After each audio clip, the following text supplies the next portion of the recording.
بسم اللہ الرحمن الرحیم۔ کس قدر تم پہ گراں صبح کی بیداری ہے، ہم سے کب پیار ہے، ہاں نیند تمہیں پیاری ہے۔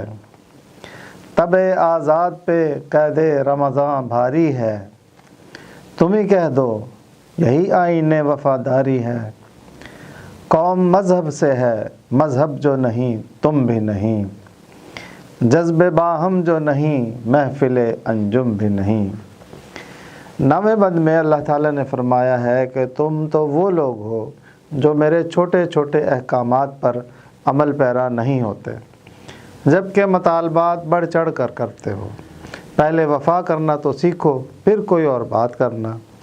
کس قدر تم پہ گراں صبح کی بیداری ہے، ہم سے کب پیار ہے، ہاں نیند تمہیں پیاری ہے۔ ہمارا حکم ہے کہ صبح سویرے اٹھ کر ہماری بندگی بجا لاؤ۔ تم رات کو سونے میں دیر کرتے ہو اور فجر کے وقت اٹھنا تمہارے لیے کٹھن اور دشوار لگتا ہے۔ اگر ہم سے تمہاری محبت کا دعویٰ سچا ہوتا تو تم ہمارے حکم کی تعمیل کرتے۔ اذان میں پکارا جاتا ہے کہ الصلاۃ خیر من النوم، نماز نیند سے بہتر ہے۔ تمہارا نفس کہتا ہے کہ تھوڑا اور سو لو، کس کا کہا مانتے ہو؟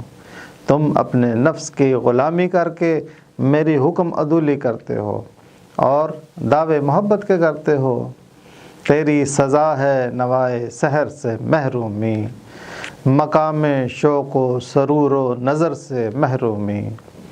بھلا تم نے اس شخص کو دیکھا جس نے اپنی خواہش نفس کو معبود بنا رکھا ہے اور جان بوجھ کے خود گمراہ ہو رہا ہے، تو اللہ تعالیٰ نے بھی اس کو گمراہ ہی کر دیا اور اس کے کانوں اور دل پر مہر لگا دی اور آنکھوں پر پردہ ڈال دیا۔ اب خدا کے سوا کون ہے جو اس کو راہ راست پر لا سکتا ہے؟ بھلا تم نصیحت کیوں نہیں پکڑتے؟ طبع آزاد پہ قید رمضاں بھاری ہے، تم ہی کہہ دو یہی آئین وفاداری ہے۔ ہمارا فرمان ہے کہ رمضان کا مہینہ وہ ہے جس میں قرآن اتارا گیا، جو لوگوں کے واسطے ہدایت ہے اور ہدایت کی روشن دلیلیں اور حق اور باطل میں فرق کرنے والا ہے۔ سو جو کوئی تم میں سے اس مہینے کو پالے تو اس کے روزے رکھے، اور جو کوئی بیمار ہو یا سفر پر ہو تو دوسرے دنوں میں گنتی پوری کر لے۔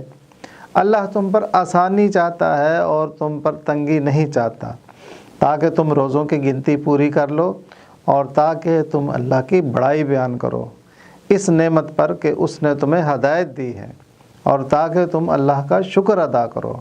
لیکن تمہاری طبیعت میں تو اس قدر آزاد پسندی ہے کہ رمضان کے فرض روزے تم خود پر بوجھ سمجھ کر نظر انداز کر دیتے ہو۔ اب ذرا بتاؤ تو صحیح کہ کیا یہ اصول ہیں جن کی بنیاد پر خود کو ہمارا وفا شعار کہلاتے ہو؟ کیا ایسے عہد و پیمان نبھائے جاتے ہیں؟ قوم مذہب سے ہے، مذہب جو نہیں تم بھی نہیں، جذب باہم جو نہیں محفل انجم بھی نہیں۔ یاد رکھو کہ مسلمان ایک قوم صرف مذہب کی بنیاد پر ہیں۔ اگر مذہب کو چھوڑ کر کسی اور بنیاد پر تم نے اپنا تشخص بنانے کی کوشش کی تو تم ناکام ہو جاؤ گے۔ اگر ستاروں میں باہمی کشش کا نظام ختم کر دیا جائے تو ان کی محفل تباہ ہو جائے گی۔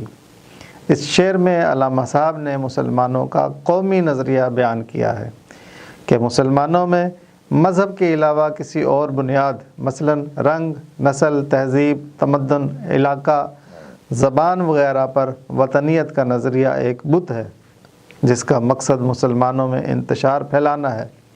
اس نظریہ وطنیت کے بارے میں علامہ صاحب فرماتے ہیں، یہ بت کے تراشیدہ تہذیب نبی ہے، غارت گرے کاشانائے دین نبوی ہے، بازو تیرا توحید کی قوت سے قوی ہے، اسلام تیرا دیس ہے تو مصطفی ہے، نظارے دیرینہ زمانے کو دکھا دے، اے مصطفی خاک میں اس بت کو ملا دے۔ جن کو آتا نہیں دنیا میں کوئی فن تم ہو، نہیں جس قوم کو پرواہ نشے من تم ہو، بجلیاں جس میں ہو آسودہ وہ خرمن تم ہو، بیچ کھاتے ہیں جو اسلاف کے مدفن تم ہو، ہو نکو نام جو قبروں کی تجارت کر کے، کیا نہ بیچو گے جو مل جائیں صنم پتھر کے۔ 10ویں بند میں اللہ تعالیٰ نے مسلمانوں میں موجود دنیاوی کمتری اور عملی اور اعتقادی کمزوری کی نشاندہی کی ہے۔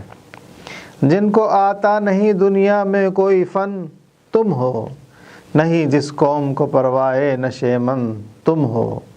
تم وہ لوگ ہو جنہوں نے دنیاوی علوم و فنون کو چھوڑ دیا ہے۔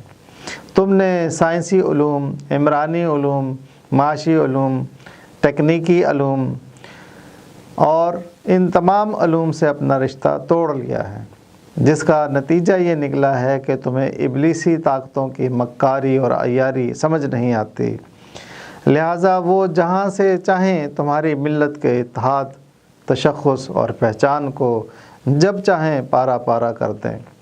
اس شعر میں علامہ صاحب نے مسلمانوں کے سائنسی، مادی، سیاسی، اقتصادی، معاشرتی میدانوں میں ترقی کی طرف توجہ نہ دینے کی وجہ علمی لگن، عملی کوشش اور سائنسی ترقی کے لیے جذبہ عمل کا فقدان قرار دیا ہے، اور کہا ہے کہ اسلام کی تہذیبی، تمدنی، معاشی، معاشرتی اور سیاسی نظام سے لا تعلق ہو کر یورپی نظام ہائے زندگی کو سوچے سمجھے بغیر اپنانے کی وجہ مسلمانوں کی وہ لاپرواہی ہے جس سے ان کا گھر اجڑ رہا ہے۔ بجلیاں ہوں جس میں آسودہ وہ خرمن تم ہو، بیچ کھاتے ہیں جو اسلاف کے مدفن تم ہو۔ تمہاری لا علمی اور بے خبری کا یہ عالم ہے کہ بجلیاں تمہارے کھیتوں کو بہت آسانی سے نشانہ بنا لیتی ہیں، کیونکہ تم اپنے کھیتوں اور فصلوں کی حفاظت سے بے پرواہ بیٹھے رہتے ہو۔ چونکہ تم کوئی ہنر نہیں جانتے اور اسلام سے عملی طور پر لا تعلق ہو چکے ہو، لہٰذا تمہارے پاس صرف اسلام سے محض زبانی عقیدت، خدا کی محبوب قوم ہونے کا عجیب احساس، اسلام کا شیدائی ہونے کا دکھاوے والا اعتقاد، قرآن مجید کی تعلیمات سے دوری اور اسوہ رسول صلی اللہ علیہ وآلہ وسلم سے عملی وابستگی کے خیالی دعوے ہیں، اور ان دعووں سے اسلام یا مسلمانوں کو کچھ بھی حاصل نہیں ہو سکتا۔ اس لیے اغیار تمہیں آسانی سے اپنی سازشوں کا نشانہ بنا لیتے ہیں، اور تم نے اسلاف کی کمائی ہوئی عزت و وقار کو ہی اپنی آمدنی کا ذریعہ بنا لیا ہے، اور دین کو ایک پیشہ بنا کر متنازع کر دیا ہے۔ ہو نکو نام جو قبروں کی تجارت کر کے، کیا نہ بیچو گے جو مل جائیں صنم پتھر کے۔ تم نے اس محنت سے جان چھڑا لی ہے جو تمہارے اسلاف کیا کرتے تھے، اور اس کے برعکس اپنے اسلاف کی قبروں پر کی گئی کمائی کو ایک نیک نامی کا پیشہ بنا لیا ہے، جبکہ تمہارے اسلاف کا یہ دستور تھا کہ وہ ہر وقت لوگوں کی اصلاح اور رشد و ہدایت میں لگے رہتے تھے، اور سنت رسول صلی اللہ علیہ وآلہ وسلم کے مطابق اپنی ساری کمائی کو خدمت خلق میں خرچ کر کے شام کو خالی ہاتھ اٹھتے تھے۔ اب تمہاری بیکار رہنے اور وقت برباد کرنے والی عادت کو پیش نظر رکھ کے اس بات کا اندیشہ ہے کہ تمہیں اگر پتھر کے تراشے ہوئے صنم یا بت مل جائیں تو تم ان کی تجارت میں بھی کوئی عار محسوس نہیں کرو گے۔ دیکھتے رہیں، کمنٹس کریں اور شیئر کریں۔ اقبال کی آواز عابد کے ساتھ۔